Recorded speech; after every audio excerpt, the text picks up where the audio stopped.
Hey, what is going on, everybody? Welcome to Upkick MMA. It's 389. I am Brendan. UFC 300 prelims. We're going to talk about all the fights on there. Jiri Prochazka versus Aleksandar Rakić is the main event for the prelims. We're going to talk about that, score them all, go round by round. If you like this kind of thing, subscribe to the channel. That way the next video is coming out. I'd appreciate it very much. Let's talk about some fights. Jiri Prochazka. Boy, samurai or not, boy can fight. I really like him. I've always liked Prochazka. I thought he was. It's fun to have characters, right? It's fun to have characters in the UFC, in any sport, right? In any part of life. I think characters make life more interesting. And when you have a bunch of guys who are cut and dry or fake, they're putting on a character, they're not genuinely like that. Things can get stale or kind of annoying. With Jiri, he's not putting on an act. The guy's just.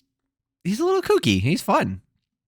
Rakic landed a lot of low kicks, looking to take away the movement early. Prochazka trying to find his way in, but he just can't stay in range long enough. It started moving weird on that lead leg, kind of limping on it a little bit. Rakic is backing up, but able to land and exit pretty well. Prochazka finally landing a right hand and a one, and another one right after it, making Rakic retreat more, but Rakic is still firing back at him, and he won that round. I thought he looked fantastic for a majority of the round. About 90% of that round was all Rakic. He outstruck him 36-16. He was moving backwards and still outstriking him. I thought it looked to me like if he kept taking that lead leg out, Prochazka was going to either go in recklessly and take a big shot like he did against Pereira, or he was going to outright finish him with leg kicks, make it so he can't move, can't get up. That's what it looked like. But if Prochazka could land again, it just made going into the second round pretty interesting. So Rakic was finding the mark with that right straight, landing a step-in elbow along with those kicks. Prochazka landing the right hand, and they have a moment of firefighting and then back. When they had that firefight, I was like, oh crap, if Rakic keeps doing this, Prochazka's going to catch him. He's going to catch him once. And the thing is, when Rakic was landing flush, Prochazka was kind of eating it and moving his head really well, taking the damage on the chin and just keeping moving forward. That's exactly what happened. Prochazka landed a head kick and then firing back and forth, and he hurts him bad with the right hand, and then staying in his face, getting him to the ground, landing big ground and pound, and it was over. 53-22 for striking numbers in the second round. Gets the finish. Relatively respectful call out of the champion, whoever would have been the champion, either Pereira or Hill. And Pereira, is it Pereira or Pereira? Pereira. Oh, crud. I don't remember. Because it's Michelle, I think it's Michelle Pereira and Alex Pereira. Sometimes it's an H and sometimes it's not an H. Anyway, I thought he looked good. I thought, like I said, makes sense to put him up next to the title. I'd be down for that. Calvin Kattar versus Aljamain Sterling. Aljamain stepping up to fight at 145. And Calvin Kattar, just looked like he never got started. It looked like he was stuck in first gear the entire time. Sterling starts the fight using long tools, staying on the outside with those low kicks, high kick, and lunging in with those looping hooks, just staying on the outside, not allowing Kattar to get his boxing going. Sterling catches the leg on a single, runs the pipe, re-engages for the double leg. Beautiful stuff, by the way. Up the back, then down. Sterling taking the back, just wearing him out, and then they get back up. Kattar's walking him down, looking to cut off the cage, but it's hard to tell. It looks like Sterling is backing away a little slower, but then as I say that, he gets a takedown to end the round. So I don't think he was playing possum necessarily. It was just like his movements, maybe being more methodical and not as springy, maybe more economic with his movement. So 15-6 for striking numbers. Obviously, the control time was a big one. Minute 51. Sterling just looked great. Second round, Sterling goes to the low kicks, right to the takedown again. Kattar just not able to get his game going. Sterling gets another takedown in space, and that's the whole round. Outstrikes him 14-2, but really the control time is what the difference was. Third round, right away, Sterling gets a back body lock, controls him the rest of the round. Didn't get the finish. Did not get the finish. Kattar survived, but, it's hard to tell you. Did Kattar just not get up for this one? Did Kattar overlook him? Did Kattar... his layoff is too much and he had the ring rust. It's like, there's a whole bunch of things you can put on this. Or on the other side, is Sterling just that fucking good? I think it's a little bit of both, but Sterling for sure looks good. All right, Kayla Harrison, Holm. this is pretty telling. I think this is pretty telling. I know that Holly Holm isn't the fighter she used to be, but in recent years, she's had plenty of like competent. What was this one? Why was this overturned? Oh, because Marina Silva failed the drug test. Great. Whatever. This is stupid. Anyway, that was July of last year. But God dang it, that threw me off. Holly Holm, she had, Yana Santos. She has that win. She's had in the past couple of years. She's looked fine. Like I said, competent. Against Ketlin Vieira, she there's a split decision. It's not like she's totally washed. Plus, this division isn't that competitive anyway. Holly Holm's able to use her star power and her ability to stay on her feet, as well as her boxing ability to kind of get things done.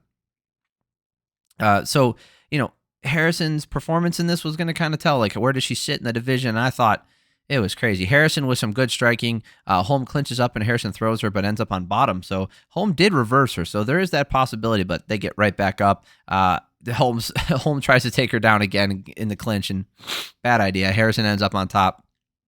I don't even think Holly Holm landed around strike. She did. Okay, 46-1. If you can give this a 10-8 if you want. Either way, Harrison just dominated. Second round, Harrison lands a lead head kick, jumps a blast double, then throws a guillotine back to the clinch.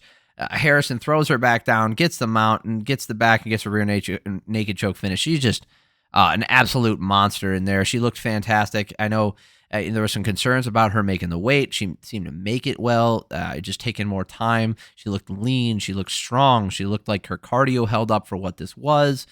It'll be interesting to see if she can hang in there with some of the stronger women in the division, but I mean, I think she looked good. I am glad that she's in the UFC finally. All right, Diego Lopes taking on Sodiq Yusuff. This one did not last long. We don't need to go over the stats here. Low kicks from both guys in tight. Lopes lands an uppercut, and Yusuff drops, and Lopes is working for the finish. Lopes gets a finish with another uppercut. He just finishes him. It was crazy. He hits really hard up in the clinch. He outstruck him 26-2. Yusuff never even got to do anything. It was crazy. I know Yusuff, he's had problems in the past with freaking stink bugs. He's had problems in the past mentally, kind of like checking out during fights and stuff, but I don't think he even got a chance to check in. So great performance by Lopes. That's a scary dude to fight. Renato Moicano taking on Jalin Turner. Okay, this one was a blast to watch. They exchange body kicks. Moicano appears to be hurt by one of them, so Moicano gets into the clinch, gets a body lock takedown, just working harder just to get that takedown. Back up with 90 seconds left in the round, and Turner drops him with a left hand, tries to walk away, but that's not the end of the fight. This whole thing about it, it wasn't a respectful thing either. Turner just tried to get the walk-off KO. He hits him hard and tries to walk away like it's the end of the round. It wasn't, and he doesn't get the win because of that. And a lot of guys, like I've explained this before, especially with the Mark Hunt walk-off KOs. First of all, if you hit a guy hard and he goes face first and plants down and he's dead, it could be the end of the fight. And here's the thing: if you attempt the walk-off, the ref has to address it. You're forcing the ref's hand to address it. So I'm not against the guys playing the system. I don't appreciate that it's a game that you're playing, because that's essentially what's going on. I mean, for those of you guys who don't understand what I'm saying, like, it obviously in MMA, you get a chance to respond after you take a big shot. Like, it's not just instantly over just because you're rocked. Even if you get knocked down big, at least that's how it should be. And the thing is, you're told to continue fighting until the ref tells you to stop. Now, sometimes what will happen is you'll hit a guy really good, you'll see him go down, and you kind of pull your punches. You don't want to keep hitting him, you don't want to keep damaging him. There's no need for those. And then, you'll move in for the kill and then kind of like back off, and the ref will call it. That's like a respectful kind of way to do it. And then there's the like highlight reel knockout kind, right? Where it's like, I hit him with one big punch, he drops down, he's wobbly, I'm going to walk off. Like, that does happen. Like, you will knock people out like that and walk off. Here's the thing. If you do stop punching, the referee has to address the situation, because a referee's job is not only to stop the fight when a guy can't respond or defend himself intelligently. It's also his job to make sure they keep engaging. You're not allowed to turn your back to your opponent and walk away. You're just not allowed to do that. You're not allowed to disengage. You're supposed to be engaging. Like, you're not allowed to completely disengage from the fight. So if you disengage completely, the referee has to. You're forcing his hand. He has to address the situation, and he has to make a split-second decision. Is this guy so hurt to where I can wave it off, or am I going to give him a chance to respond? Because this guy isn't going to go keep hitting him. In this case, who was the ref? Was it Peterson? No, it was Herb Dean. Told him, he just is like, hey, you got to continue, dude. He didn't go for the finish in that moment, and he lost his chance. And I went through that because in the second round, it completely flips. Moicano able to pressure in, stay in his face, find the mark with a right hand. Turner gets the jab, but he goes down. Moicano gets into the mount. Moicano finishes the fight with ground and pound, and that's why you don't walk away, right? The cool stat that was brought up, if Jalin Turner gets taken down twice in a fight, he loses, right? If every time he's been taken down twice in a fight, he loses, that is not a comforting stat to have for him going forward. If you are a fan of his, he needs to work on that. Moicano is a fucking fun interview, by the way. He's like, I cannot afford to lose. He's so much fun. If you did not watch that, go watch that fight and then the post-fight interview. He is so much fun, the in-cage interview. So much fun. All right, Jessica Andrade taking on Marina Rodriguez. Andrade going to the well early with the hard low kicks as she tries to maintain the center of the cage. Rodriguez is starting to find her range to counter the low kicks with her lead hook and their jab, followed by the right hand. Rodriguez slips after the front kick and ends up on her back. Andrade able to land some good good damage, and she spends most of the round on top. So due to a slip and an accident, essentially she spends the round on her back, and that's why she loses this round. She outstruck her on the feet, and if she could have kept it there, she could have won, but she didn't do enough damage on the feet to really separate herself. So 10-9 Andrade.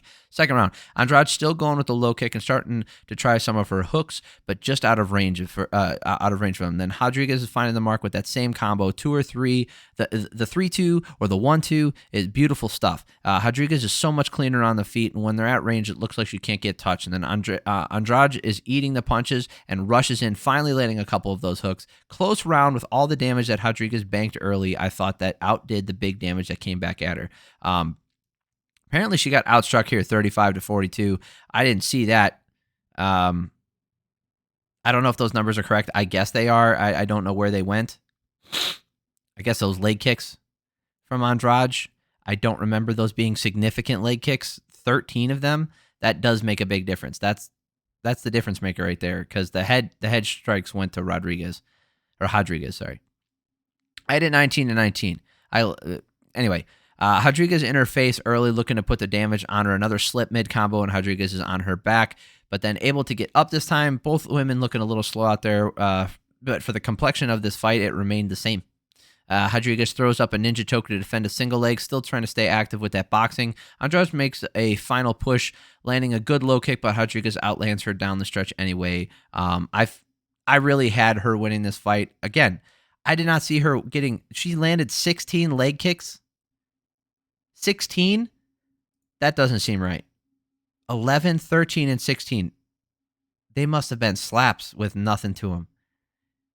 That's crazy. Because if you take away those leg kicks, which I don't think affected, some of them did land with some force, but not a lot of them.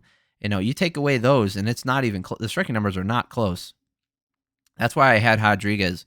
So I could be out of my mind. Let's see how the judges had it, because I'm interested. Because Andrade ends up getting the win here. Adelaide Bird gave the first 2 rounds to Andrade. Derek clearly had the second 2 rounds to Rodriguez, and David Letheby had the first 2 rounds to Andrade. So it really came down to that second round. How did you score it? Because everybody gave Rodriguez the last round, which is weird because I don't think it was so much different. It really came down to that second round. and how you how you thought that she banked the damage early, whether or not it was enough to outdo the damage that came back at her. I understand it. Those aren't bad scorecards. I'm not going to sit here and badmouth him for that. Bobby Green versus Jim Miller. I'm not mad at this fight.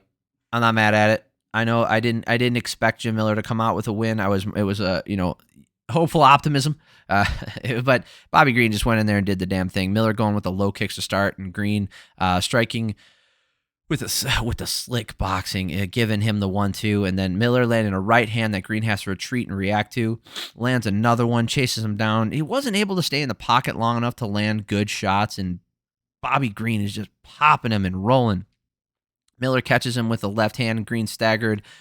He wails away at him for a little bit for the follow-up, but, he got outstruck 40 in every single round. This round really came down to, do you think Jim Miller outdid the damage?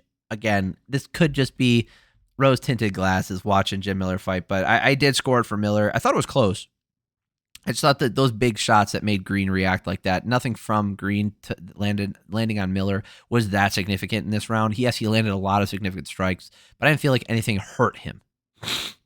That being said, if Miller doesn't land one of those in that round, then you get round two. Green's so good at putting so much offense out there. He stays elusive. Miller landing those low kicks and finding that left hand again, just not able to sustain pressure or offense. Miller's only success in this round was a low kick, and Green just can't miss. 61-20 striking numbers. Green's really pulling away with it.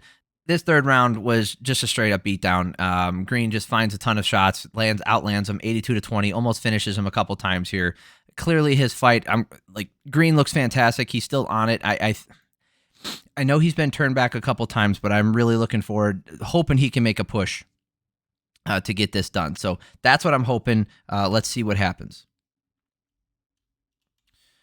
All right, last fight here. Deiveson Figueiredo taking on Cody Garbrandt. Deiveson Figueiredo finally moving up a weight class. Low kicks from Garbrandt as he stays on the outside. Neither guy wants to commit right away. Garbrandt tries a wheel kick, takes a big kick to the chest for his trouble. Not a lot of activity going through the round with Garbrandt, throwing more, landing more, 30 seconds left.